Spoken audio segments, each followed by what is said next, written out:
Hi, I'm Brian Buffini. The video you're about to watch is how to build a referral business. Now I'd like you to follow along with your workbook and take notes as we go along with the presentation. What you'll find that doing business by referral is not just a better way to do business, but a more profitable way to do business. I'm going to make some very, very strong claims here today. I'm going to share with you some things that I have found to be absolute fact, and that's this, that there's some ways that have been taught to do this business for about 30 years that are like the way of the dinosaur. And the ways I'm going to teach are actually probably older than that. They're probably 50, 60, and 70 years old. Doing business by referral is how business has been done for a long time. Is that true? Okay? But what I've done is put a system to it. So let's examine right now your options. If you're going to do this business, you want to go out and generate a lead, let's take a look at the proactive systems. Okay? You can write down a few of these. There's things like cold calling. Cold calling. You've heard of that. Telemarketing. Hi, you want to sell a house? Hi, you want to sell a house? Hi, you want to sell a house? I want to sell a house. The fun stuff. So cold calling would be the first. Expired listings. Remember those? You will be seeing a lot of them in your future. Expired listings. The listings that don't sell. Very nice people to talk to. You've had a wonderful experience with the previous realtor, and they just open arms. Come talk to me. Next, the for sale by owners. For sale by owners, otherwise known in the industry as armed and dangerous. Agents keep out. Okay. The next one of my personal favorites, door knocking. Door knocking. How many of you have heard of these systems? Let me see your hands real quick. These have been the industry standard. The industry standard for years. For years. Over 30 years, this has been the way to go. How many of you were taught to do these things? How many of you have been to a seminar that taught these things? Let me see your hands. These are the ways to go. I'm going to show you how, although they were always somewhat unpleasant, they've become extraordinarily unpleasant, and now they've gone into another phase. They've become extraordinarily inefficient. So not only now are they unpleasant, they're inefficient. Other than that, they're perfect. Couple more. The proactive systems mean you go out and make something happen. Passive means you wait for something to happen to you. Some of the passive systems would be, examples would be open houses. Open houses. Floor time. You've heard of that? Where you volunteer to be the receptionist. Floor time. Okay? Mailings. Mailings. Anybody know what the national average percentage of response for a mailing is? Okay. The current number is 0.6% in the big cities, 0.8% nationally. Let me prove it to you right now in case you just think that's speculation. How many of you in here, when you go to open up your own mail, you stand over a trash can while you sort through it? Let me see your hands. There's a principle I want you to know about mailings, because this is very important, because this is the one people always do. The mail 30 years ago used to be viewed with expectation. Today the mail is viewed with suspicion. The mail used to be viewed with expectation. Mom, we got mail! Now it's, Mom, we got mail. How many of you have gotten a piece of mail that had a window envelope, and inside it looked like a check? What was inside? Promotional crap. That's a technical term.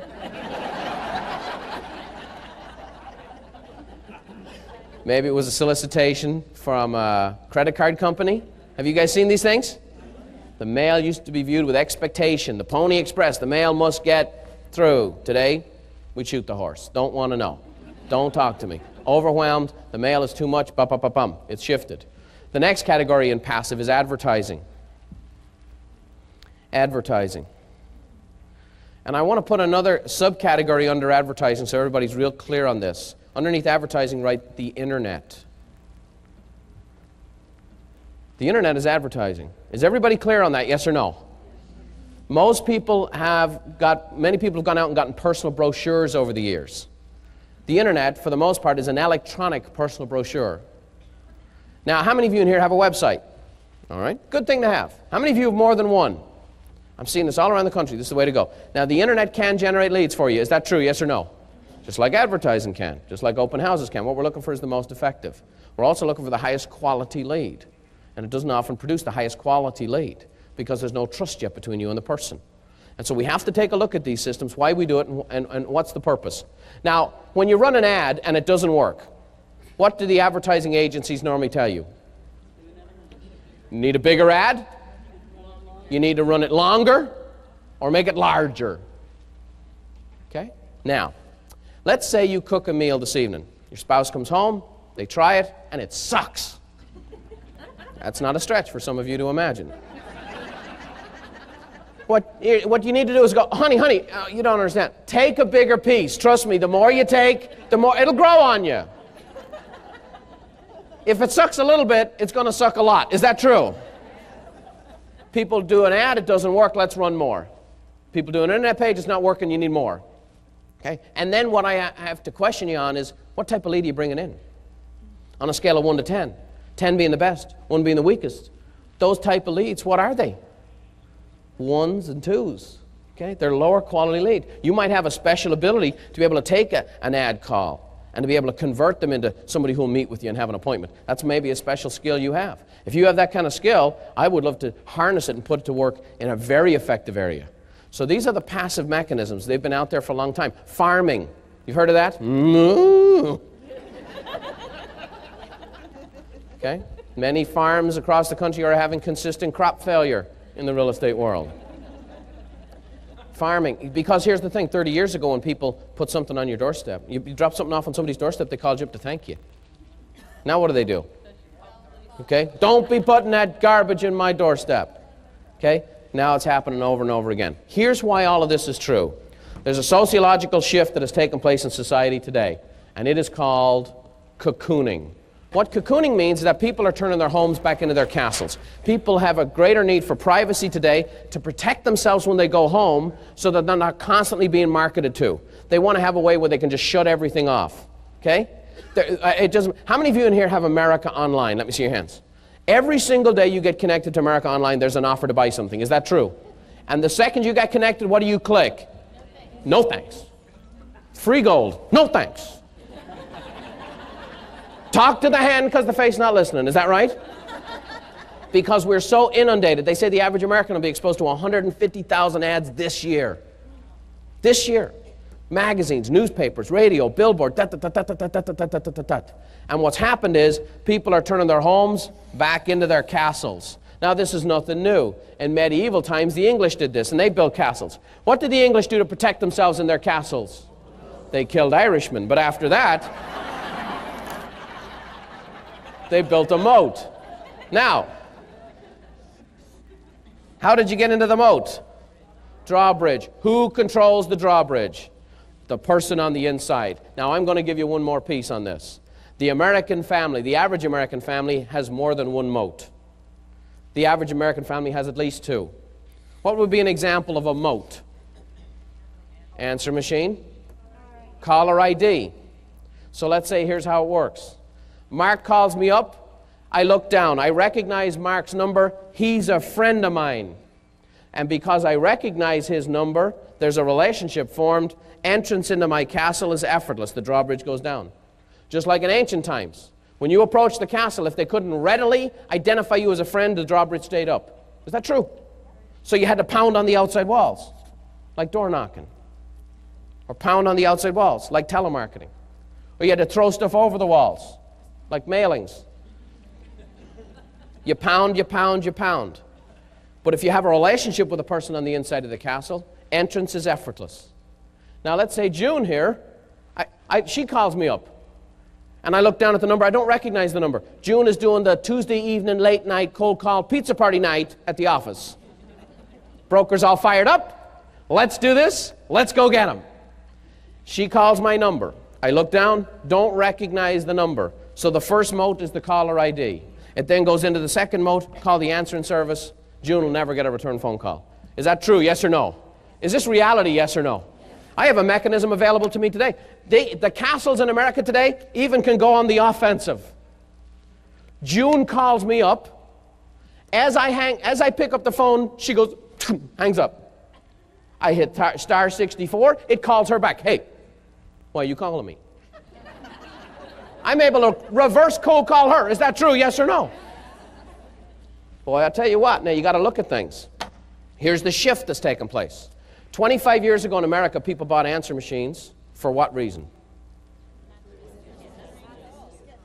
Not the screen calls, that's a modern thing. Because they developed this machine that when you weren't home, it could catch a message. What a fantastic thing. Growing up in Ireland, I knew nobody with an answer machine. My brother Gary went to college in Tulsa, Oklahoma. Everybody makes that. It's a well-worn trail, Dublin to Tulsa. Everybody does that. And what happened was, when he was in Tulsa, in his dorm room, they had an answer machine. And once a month, our family could afford to call him. And we'd all gather at the bottom of the stairs and call him. And it was even better when we called him when he wasn't there. And we'd leave this big, long message. He'd come home, he'd play the message. You could play it several times over. So 25 years ago, 30 years ago, people bought answer machines for this reason over here, to catch excess phone calls when they weren't home. But now the market has shifted, sociologically shifted. Why do people buy answer machines today? To screen the calls. 25 years ago, the mail was viewed with, what did I say? Expectation. How's it viewed today? Suspicion. Okay? Last year, I got 2 pieces of mail on consecutive days. Dear Mr. Buffini, you're one of 2 people in the state of California with a chance to win $11 million in the Publishers Clearinghouse. Very excited because the following day, I got a piece of mail. Dear Mr. Muffini, you're one of 2 people in the state of California. Chance to win $11 million. Expectation to suspicion. Is that true, yes or no? So here's the key point I want to make with you. When you go home at night, you protect yourself in your castle. You don't want to be telemarketed. You don't want to have people soliciting on your door. You don't want to be answering ads. You don't want to be sorting through all this junk mail. And you've protected yourself in your own home. Is that true, yes or no? And then you go to work. So by night, you cocoon in your own castle. And by day, what are you trying to do? Break into someone else's. And what we'll find ourselves doing is doing the exact same activities that, listen, we ourselves would not respond to. We'll find ourselves doing the junk mail. We'll find ourselves running the ads. We'll find ourselves doing the internet page. We'll find ourselves doing the cold calling even. Okay? And we'll do the very things that we ourselves would not respond to. And so we want to shift that around here. We want to start making some little changes in that. So here's the principles of referral. All these principles will be foundational to all the how-to systems I'm going to teach you. Okay, the principles of referrals, right off the bat. People have a built-in desire to refer. People have a built-in desire to refer, a built-in desire. One of the beautiful things for me teaching this system across the country is that I don't have to invent this. I don't have to artificially create a demand. How many of you in here have ever referred a friend to a restaurant? Let me see your hands real quick. Aha. It's a built-in desire. Now, were you paid? Did you get a kickback from the restaurant? No. The 3 fundamental principles of the referral system. This is crucial. You'll hear this 20 times over the next 2 days. Here are the 3 fundamentals of the system, and they've got to be in this order, or it won't work as effectively. You got to give, then you ask, then you receive. Give, ask, receive. You got to give, then you got to ask, then you will receive. But it's all in this format. If you ask first, what does that make you? A taker. If you give first, what does that make you? A giver. Now here's the key. Most givers have a hard time receiving. Here's the way most givers do it. They have these unspoken, unmet needs.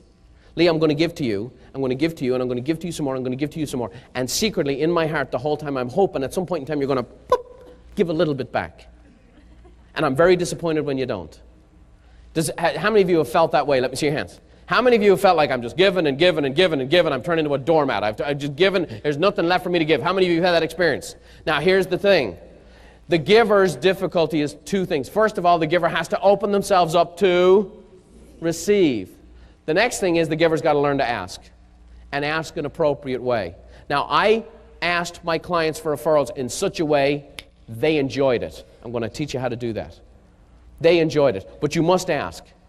Now, there's a lot of reasons why we don't ask. A lot of times, people, the real givers go, I just don't feel like I should have to ask.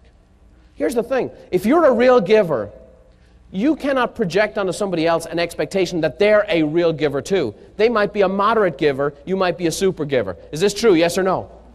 Here's the next thing. Do you know that most of the people close to you, most of the people in your immediate sphere of influence don't actually know you have a need? Do you know most of the people close to you, most of the people you come in contact with on a daily basis think you're already very busy? Maybe they even feel like you're too busy. You know, many of the people close to you already feel that they might actually think you're already successful. And part of the problem is we have a little thing going on in real estate called the peacock factor. Goes on in lending too. And the peacock factor is every day we kind of get dressed up, you know, and people say you got to look successful, you got to talk successful, you got to walk successful, you got to drive the nice leased car. People say to you, how's business? Great, fantastic, yeah. And you might be dying on the vine, but you've got to project this image of success. Is that true? Now here's a couple little principles on this. Okay? We have to learn to ask. In fact, here's the principle to remember.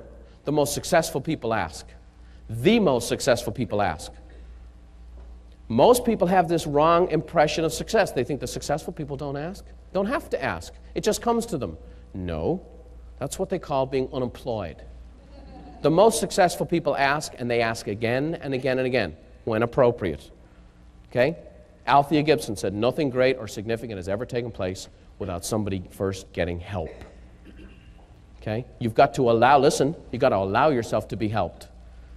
That, by the way, that some of you think, no, that's a humility statement that you don't let yourself be helped. It's actually pride. It's actually pride that stops you from being helped. No, I'm okay. Is that humility or is that pride? It's pride. Now, we can couch it and think it's being humble. No, it's not. Okay? Prideful says, I'm okay, I'm self-sufficient, I don't need anyone's help. Okay? You know, when life turns upside down, people often hit their knees and pray. Is that true? When all hell done broke loose, people start praying. Because all of a sudden they start feeling so self-sufficient. Is that true? I'm going to go to someone who can give me some help. Okay? And so that's what we do. So we can feel self-sufficient. So you've got to learn to ask. And you've got to learn to ask, and you've got to learn to ask in such a way that after you've given, it opens up the door. When you give somebody, it opens up the door to ask, and ask properly. And now, here's the other little piece I want to give to you. Do you know that most of your asking is not done verbally? Most of human communication, when done one-on-one, is actual physical, visual. Do you know that human beings give off an energy to one another? Have you ever been in a room where somebody yawned? Have you ever seen that? Okay? Yeah, you can't help yourself yawning. And so people will come along, and the market was pretty hot here for a while. Is that true? And people will say to you, gee, how's the market? You're like, oh, I'm freaking out right now. I have this one buyer, I've been showing him house after house, there's no inventory, people are bidding these ridiculous prices, there's counter offers everywhere, the whole market's just gone to hell! Are you giving off the energy, I really need your referrals? People who care about you, they won't want to give you one, they don't want to screw you up any more than you already are. I don't care how busy I was. Gee, Brian, how's business? You know, Mark, business is great, but I'm never too busy for any of your referrals. That's the sugar mama likes right there. Yeah, okay. Give, ask, receive. Say it with me. The three principles of the referral system are give. Every system, every dialogue, everything I will teach you over 2 days will fall into those principles. Every single one will fall into those. All right. Contrasting cold and warm lead systems. A cold lead is someone afraid of being taken advantage of. That's their fear. They're afraid of being taken advantage of. That's why they don't trust you. They meet you at an open house, they call in off a sign, they call in off an ad. They might be good people. They just don't know that you are. And because of that, they have their barriers up. By the way, should they have their barriers up, yes or no? Yeah. Otherwise, they'd be naive and probably taken advantage of. Okay? By somebody. A referred lead is someone afraid of being taken for granted. Never take for granted those that are close to you. Friends, family. If your mom calls you to do a transaction, come over and take my loan application. Don't show up in the jogging suit with the hair sideways. Okay? If you get dressed up normally to go to work, you get dressed up for those people. If you try to be professional in your image, you be very professional. The closer they are to you, the more professional you need to be. Does this make sense? Yes. Because their fear is, well, gee, you know, we're good friends, but I hope Chris doesn't, you know, hope she doesn't dawdle on this just because we're buddies. She knows I'm not going to say anything to her. And a lot of times people have a fear of doing business with somebody close to them. How many of you have heard the phrase, by the way, don't do business with friends or family? How many of you have heard that? You know what the fear is there? The fear is that you're not any good. Of course they'd want to do business with friends or family if they knew that you were good. If that makes sense, say yes. They got to know that you're good. I'm going to teach you how to communicate that to them. The motivation of a referral is pure. Boy, there's not many things in life that are pure. But the motivation of a referral is, Mark refers me to June because he wants June to have a good experience. He refers me to June because he trusts me. He doesn't expect anything in return. What he might get is June calling him up and saying thank you. The motivation of a referral is pure. Just so you know, that's already in existence. You don't have to artificially create it. It's already out there. It's like a stream that's flowing. Let's real quick do an overview of the entire referral systems we're going to teach for 2 days. I want you to visualize as if we're going into orange juice business. So here's how the overview of the entire referral systems. The industrial juicing machine. What we're after is the juice, and the juice represents referrals, if you'd like to write that in. Referrals. All righty. So we're going in the orange juice business. Now, in order for you to have orange juice, what do you got to have? Oranges. Here's my exhortation to every one of you. All the juice you need for your business is contained inside your database. And that's what represents the oranges, your database. You don't need to go anywhere else. Right here. All the business you will ever need is right here in your database. Then we have to have mechanisms by which we extract orange juice. Okay? We've got to have mechanisms. And so these two pieces are very important. The first one is written communication. Written communication. And over here we have personal contact.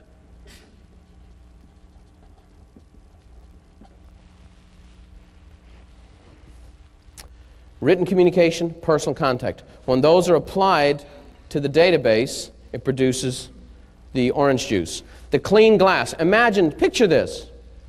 Picture that I go and I grow some oranges in my backyard. Cultivate the trees, prune them back. Okay, take loving care of these orange trees. Hand-pick the fruit with my kids. Wash off all the oranges. Now we take a section of them and we squeeze them by hand. And we put them in these big vases and jugs, and we stick them in the fridge to chill. And they're there for a few hours, and the condensation's on the outside of the glass, and we've done a marvelous job of cultivating and harvesting these beautiful oranges into this beautiful orange juice that's now crystal cold. And we take out the pitcher, and we take out a glass, and we pour it into a glass that has a couple of big hocked up loogies inside it. Some visuals are more powerful than others. I've seen people do that in their business every day.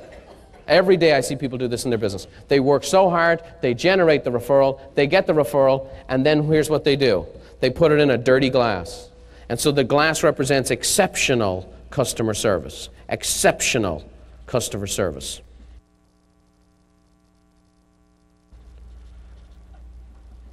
And then the conveyor belt itself, that represents your business systems.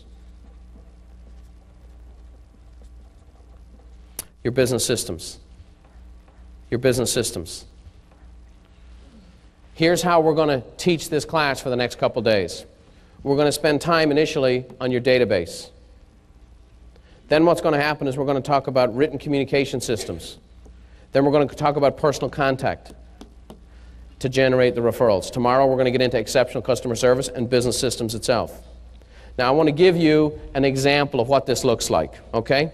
First and foremost, what you got to have in order to do this, like Betty Crocker would say, I feel like Emeril Lagasse right now. This is beautiful, okay? You got to have your oranges, okay? The oranges represent what?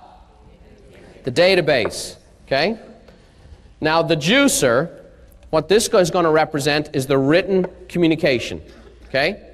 And we're going to show you some very sharp written communication techniques that will actually help you produce orange juice. Now, here's how most people try to do their business. They take their database and they send something in the mail to them.